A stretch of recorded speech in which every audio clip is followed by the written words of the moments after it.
Torekoh artinya jalan, suluk menempuh, salik orang yang bersuluk. Jadi suluk itu para penempuh jalan Allah dalam majelis torekoh, mereka berjalan menuju Allah Subhanahu wa ta'ala. Dalam hadis sahih, Rasulullah SAW bersabda, "Man salaka tariqan yaltamisu bihi ilman, sahalallahu lahu bihi tariqan ilal jannah." Hadis riwayat Muslim, di mana Nabi mengatakan, siapa yang mencari jalan, yang menempuh jalan untuk memperoleh ilmu menuju Allah, ilmu menuju Allah, maka Allah akan memudahkan baginya jalan menuju jannah.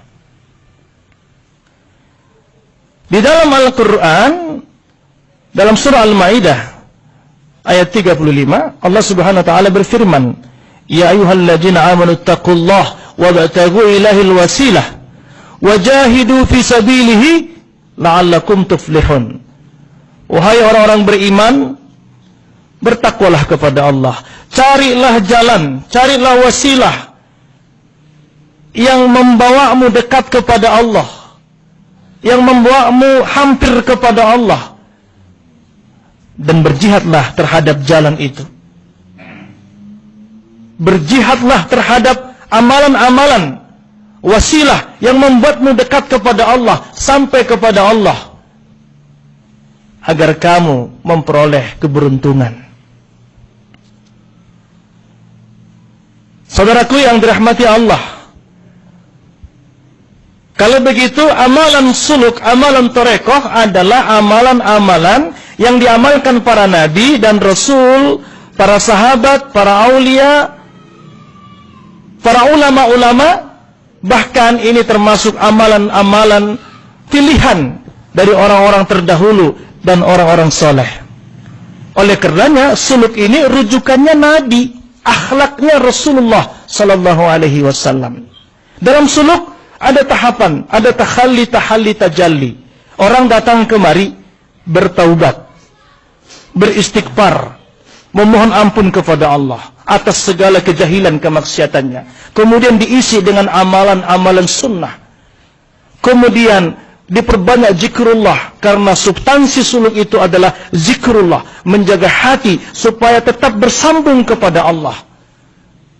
Dalam suluk para salik dilatih agar tetap hatinya jangan lalai kepada Allah. Qiyama qu'uda wa ala junubihim, berdiri, duduk, berbaring, agar tetap hatinya connecting, mencintai, bergemuruh menuju Allah Subhanahu wa ta'ala. Dan kemudian sampai kepada makom tajalli. Tajalli itu adalah di mana hatinya tercerahkan, jiwanya terpancar cahaya Allah, di mana dirinya senantiasa bersama Allah, dan ketika pulang suluk, apapun kegiatannya, hatinya sudah senantiasa bersambung kepada Allah. Inilah amalan suluk. Kalau Anda kemudian mengatakan ini tidak diajarkan Nabi, Anda mengatakan ini tercela, maka Anda sesungguhnya yang sesat dalam memahami suluk. Ada dai-dai yang sembarangan berbicara di YouTube, di video, dia mengatakan bahwa orang-orang tarekat, orang-orang sufi, mereka sudah sampai kepada level hakikat sehingga mereka tidak lagi sholat. Ini fitnah yang kejam, ini dosa besar, ini pernyataan orang gila. Karena justru dalam majelis tarekat, majelis suluk, sholat berjamaah itu yang paling diutamakan. Jadi tidak ada, ini fitnah akhir zaman terhadap suluk, di mana mereka mengatakan kalau orang suluk sampai kepada hakikat tidak perlu sholat. Ini tidak ada, ini fitnah. Inilah kalau orang-orang yang tidak tahu tentang satu amalan, dia bicara tentang amalan. Inilah yang merusak ukhuwah Islamiyah. Kemudian, kalau kita lihat misalnya perjuangan para suhada, para pahlawan Islam zaman kemerdekaan, Hampir seluruh peneliti mengatakan seluruh ulama-ulama pejuang Islam yang memerdekakan negeri ini, kebanyakan besar mereka ulama sufi, ulama tarekat. Dan mereka mendapatkan ilmu ini dari Makkahul Mukarramah. Jadi secara amaliyah, suluk ini adalah ilmu mendekatkan diri kepada Allah melalui tahapan-tahapan, melalui makom-makom, dan melaksanakan amaliyah-amaliyah yang diamalkan oleh Rasulullah SAW. Para nabi dan rasul menyenangi suluk. Nabi sebelum dapat wahyu, dia sering ke Gua Hira sampai wahyu datang. Setelah wahyu turun, dia menyenangi dalam bentuk iktikaf di dalam rumahnya, di masjid. Amaliyah suluknya tetap jalan, tapi tempatnya berbeda. Karena kalau sudah turun wahyu, Nabi masih sering ke Gua Hira, menjadi syariat ke gunung, ini berat. Tetapi amalan-amalan tadabbur, renungan, berzikir, i'tikaf, itu dilaksanakan Nabi setelah wahyu turun dari Gua Hira, dilaksanakan di rumahnya, di kamarnya, dan di masjid. Terutama pada bulan Ramadan, Nabi itu tidak pernah berhenti yang namanya i'tikaf di penghujung Ramadan. Oleh karenanya, inilah dari puncak dari suluk, yakni di mana hati berkekalan menuju Allah. Kalau sudah hati berkekalan bersama Allah, hati bersih karena senantiasa dekat kepada Allah, mana mungkin lagi dia meninggalkan syariat?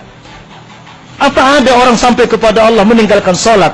Jadi oleh karenanya, hentikan segala fitnah-fitnah terhadap tarekat, fitnah terhadap suluk, karena Anda akan membawa umat ini jadi terpecah. Tugas dakwah kita masih banyak yang lebih luas, mengajak orang-orang yang belum paham tauhid, orang-orang yang belum mengenal Islam, agar mereka mengenal Islam. Mari kita jaga ukhuwah, kita jaga persatuan, agar Islam ini senantiasa jaya dengan rahmatan lil alamin, merahmati alam semesta. Kita jaga ketinggian ajaran Islam. Jangan saling berpecah belah, dan jangan saling mengklaim ini benar, ini tidak, ini bidah, ini tidak. Ketahuilah sekali lagi, amalan suluk itu adalah amalan para nabi dan rasul, para aulia, para ulama-ulama pilihan. Dan sampai akhir zaman, suluk dengan berbagai metode-metode tarekat adalah jalan menuju Allah Subhanahu wa ta'ala. Semoga Allah menunjuk kita. Assalamualaikum warahmatullahi wabarakatuh.